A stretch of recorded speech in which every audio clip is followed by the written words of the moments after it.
เฮ้ยโยวันนี้โยผม RTS RRG 99วันนี้เราจะมาเข้าสู่ซีรีส์คิสเนะบุกทะเลโลก3ไปกันนะครับ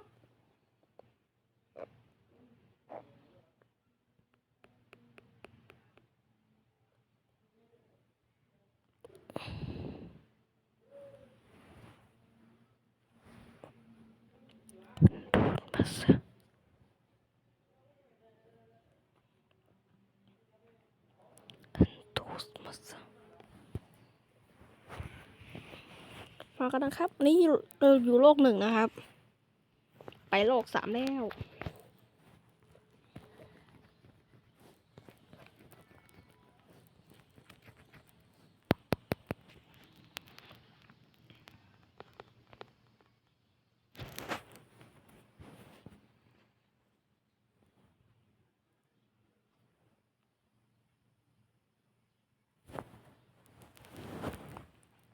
เราตัดไปตอนเข้าเสร็จเลยนะครับ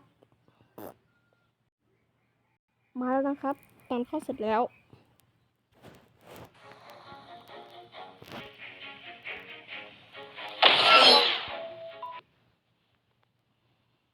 ไปกันนะครับไปบุกทะเลกันไปเกาะสุดท้ายนะครับคิกิเอาโพส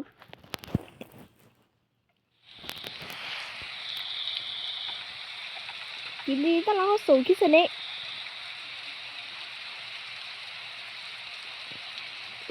ไม่ใช่ยินดีต้อนรับเข้าสู่คิสเนะบุกทะเลซีรีส์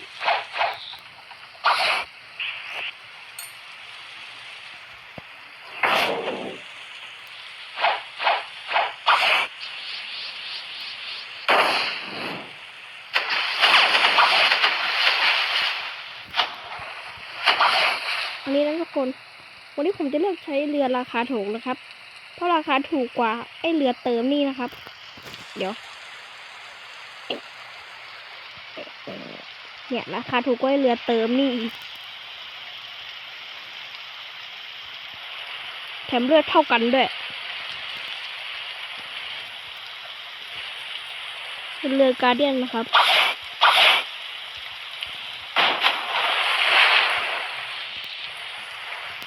หยุดเดี๋ยวก่อนนะครับรอแป๊บนึงโอเคผมกลับมาแล้วนะครับทุกคนเมื่อกี้น้องผมมากวนนิดหน่อยพอดีว่าผมทำอาชีพนักต่อเรือตันแล้วนะครับมันอาจจะมีปัญหาเรื่องการดูจอเล็กอะไรก็ตามแต่ช่วยดูคลิปผมแล้วกดไลค์กดติดตามสักนิดหน่อยคนละ1 ทีก็พอนะครับไม่ต้องกดไลค์2 ทีกดไลค์แค่ทีแล้วก็พอนะครับกดติดตามด้วยคุณภาพเยอะหน่อยนะครับคุณทนดูหน่อยนะครับช่วงผมบางที่กระดังขึ้นมาติดผลที่จะไม่รอเลยให้สังเกตก็พร้อมออกผลิตเลย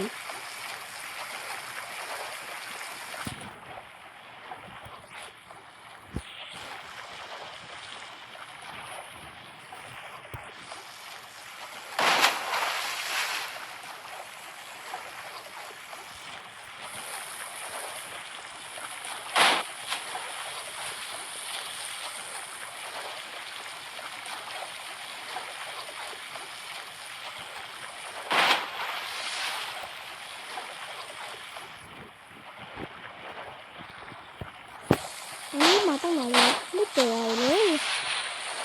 ถ้ารอไปเห็นนะครับเดี๋ยวพวกฉลามบาก็เกิดขึ้น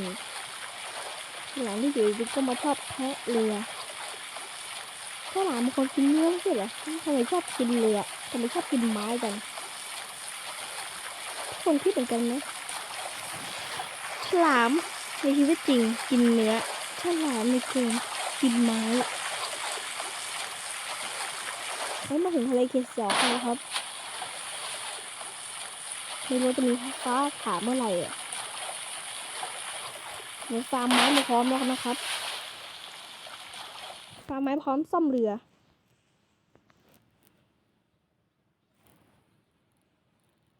99 อันผมฟาร์มแค่ทีเดียวก็ได้เลยมันมาแล้วชิบหายแล้วโอ้ไม่ชิบหายเลย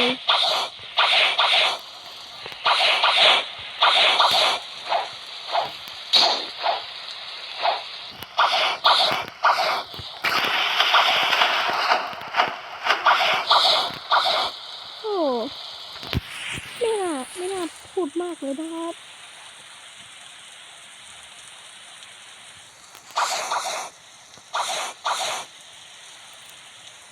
ออกทะเลกันอีกรอบนะครับ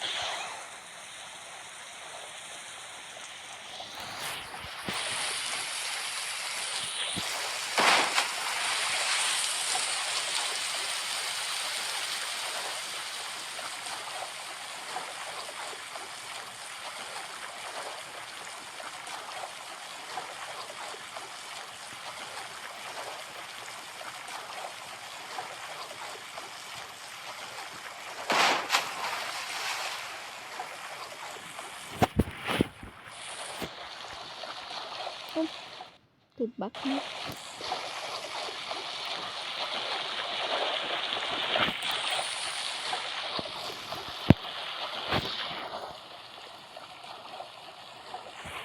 พวกผมอยากนะในมือถือ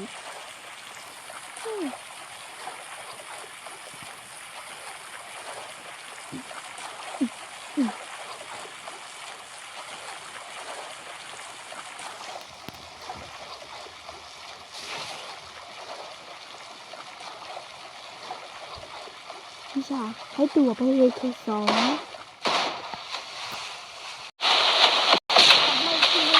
มีเรือมาบุกผมนะครับมีเรือผีมาบุกเลยโอ้ยชิบหาย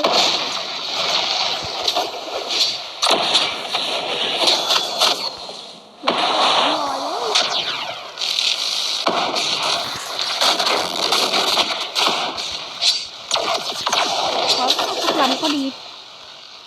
จะได้ทองมาเฮงรวยบ้านนี้จะตัดไปตอนนี้ผมกระทืบได้1 ลำแล้วครับผมว่ากระทืบได้1 ลำแล้วนะครับอีกลำหนึ่งเรือผมใกล้พังแล้วไม่นั้นเรือผมพังกลับดีกว่าไปโอเคทุกคนผมกลับมาแล้วนะครับพอดีน้องมากวนนิดหน่อยเราไปดูทะเลกันต่อ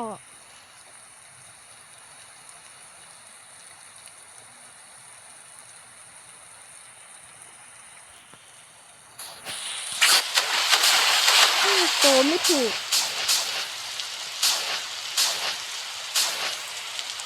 ทุกคนน่าจะรู้นะครับว่าผมได้ผลที่สุดนี้มายังไง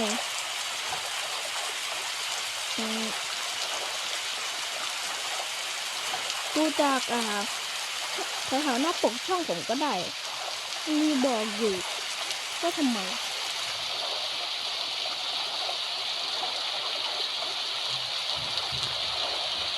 เดี๋ยวก่อนนะครับน้องมากวนอีกแล้วก็คงกลับมาเรื่องจากการที่น้องกวนน้องผมชอบมากวนตอนอาทิตย์บ่อยมากพร้อมโอเคทุกอย่างพร้อม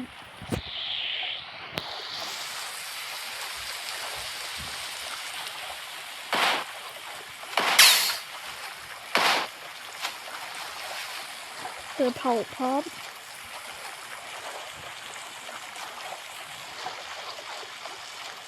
แต่นี้ทุกคนผมขอปิดคลิปไว้ที่นี้นี่แหละ